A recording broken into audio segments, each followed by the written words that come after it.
Afternoon welcome back to my channel. So आज पनि of day भनौँ होइन, घुमिरहेको छ केटाहरू हिँडिरहेको छन्। हाम्रो ग्याङ हो यो चाहिँ। के छ तपाईँहरूको हाल? ठिक छ केटाहरू क्या हाम्रो भ्युअरहरू। यस्तो बाटो छ सर घुम्दैछौँ। बाटो खासै राम्रो त छैन, सक्यो यस्तो हिँड्दैछौँ हामीहरू पर्खाल। यो चाहिँ त्यहाँ पछाडि चाहिँ सायद यिनीहरूले मान्छेहरू गाड्ने चिहानहरू हो त्यो पर्खालको पछाडि। के छ तपाईँहरूको खबर? के छ रोमानियामा? चिसो अहिले चिसो हावाहरू चलिरहेको छ।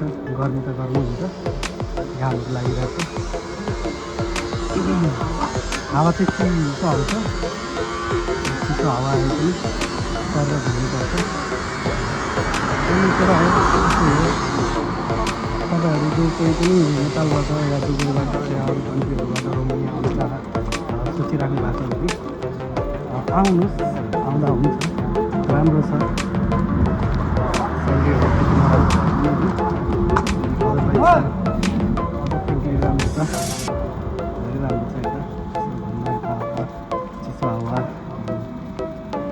मौसम राम्रो छ यता, मौसम धेरै राम्रो छ। मजाले आउनुहोस्।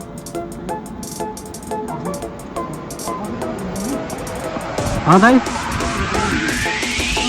दाइ भ्युअरलाई के भन्नुहुन्छ तपाईँ? आज के अपडेट?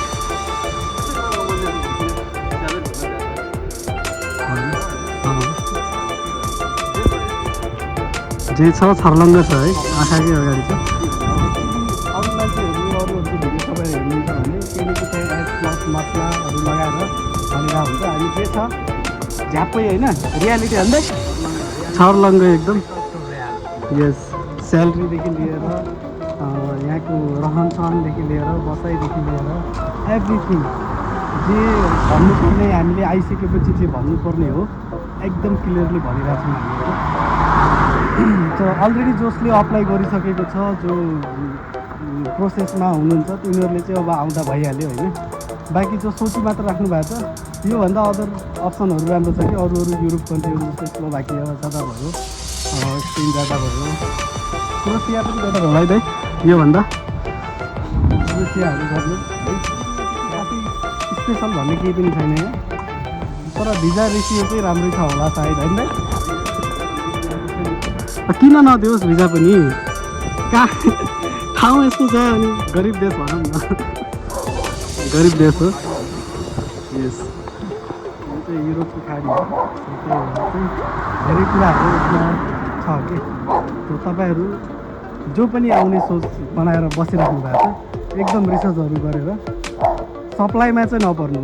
सप्लाईमा चाहिँ एकदम आफ्नो एजेन्टहरूलाई भनेर सप्लाई हो भने म जाँदिनँ भन्ने कुरा गर्नु। किनकि अहिले नेपालमा 8 लाखदेखि लिएर 12 लाख रुपियाँ भनिरहेको छ, इभन 12 लाख नै भन्छ सिधै। सो त्यत्रो 12 लाख पे गरिसकेपछि मिनिमम डाइरेक्ट कम्पनीमै पर्दा बेटर हुन्छ। सप्लाई कम्पनीहरू एकदम गाह्रो छ यहाँ, कामको ठेगान हुँदैन। हजुर दाइ, साइप्रस जानुहोस्, त्यहाँ राम्रो छ त्यहाँ पनि। सो त्यही भएर चाहिँ त्यत्रो पैसा पे गरिसकेपछि आफू पनि अलिकति रिसर्चहरू गरेर बल्ल आउनुहोस्। अनि प्लस अब स्किलमा आउँदा अझ राम्रो, स्किलमा आउनुहोस् होइन। म्याक्सिमम् ट्राई गर्नुहोस् कि केहीको सिपहरू सिकेर स्कुलमा आउँदा अझै तपाईँहरूलाई राम्रो हुन्छ, स्यालेरी पनि राम्रो हुन्छ,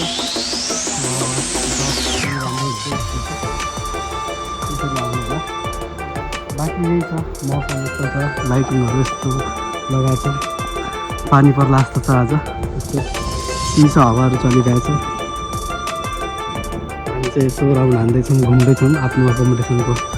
यो रोड सिधा हाम्रो अकोमोडेसन हो, अकोमोडेसनको लाइन सर घुम्दैछौँ। यसो के छ रोमानियामा भन्दै, हामी आएको पनि नयाँ हो, त्यही भएर चाहिँ घुमौँ न के छ भनेर घुमिरहेछौँ। सो गाइज यही हो भन्ने कुरा। बाँकी त हामी घुमिरहेछौँ, हामी दाइहरू आज चिलपारामा घुम्दैछौँ। अनि प्लस आउने साथीहरूले चाहिँ जाडोको लुगा चाहिँ लिएर आउनु होला, किनकि यहाँ गर्मी भए पनि हावा चाहिँ चिसो चल्छ, प्लास्टिक चिसो हावा चल्छ। सबै कान छोप्नेहरूदेखि लिएर ठुलो ठुलो ज्याकेटहरूदेखि लिएर हिउँमा अब सायद अब 2-4 महिनापछि 5-8 महिनापछि हिउँहरू पर्छ होइन त्यसमा हिँड्नलाई बुटहरू सुजहरू लिएर आउनु होला राम्रोसँग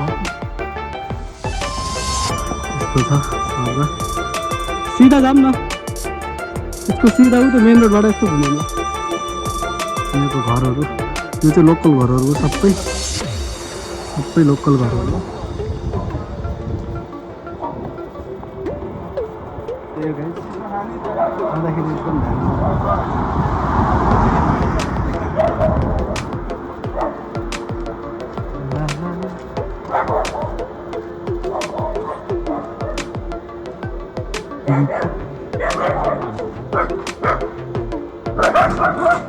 यहाँको कुत्ता भुकिरहेको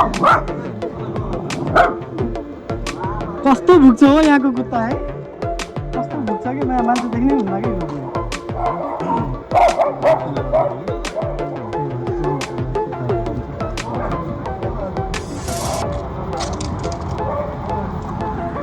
यहाँ के लेखिरहेछ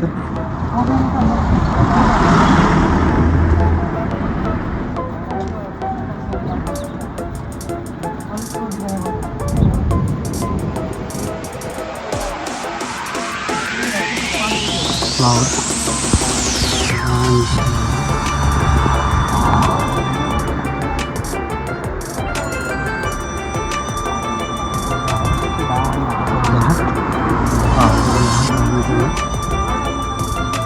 हामी कति टाढाबाट हो त्यहाँबाट हो यहाँ पुगिसक्यो अहिले ओके गाइज सो आजलाई यति नै सो सब्सक्राइब द च्यानल त्यसपछि अरू केही मोर अपडेटहरू चाहिन्छ भने below comment okay so by by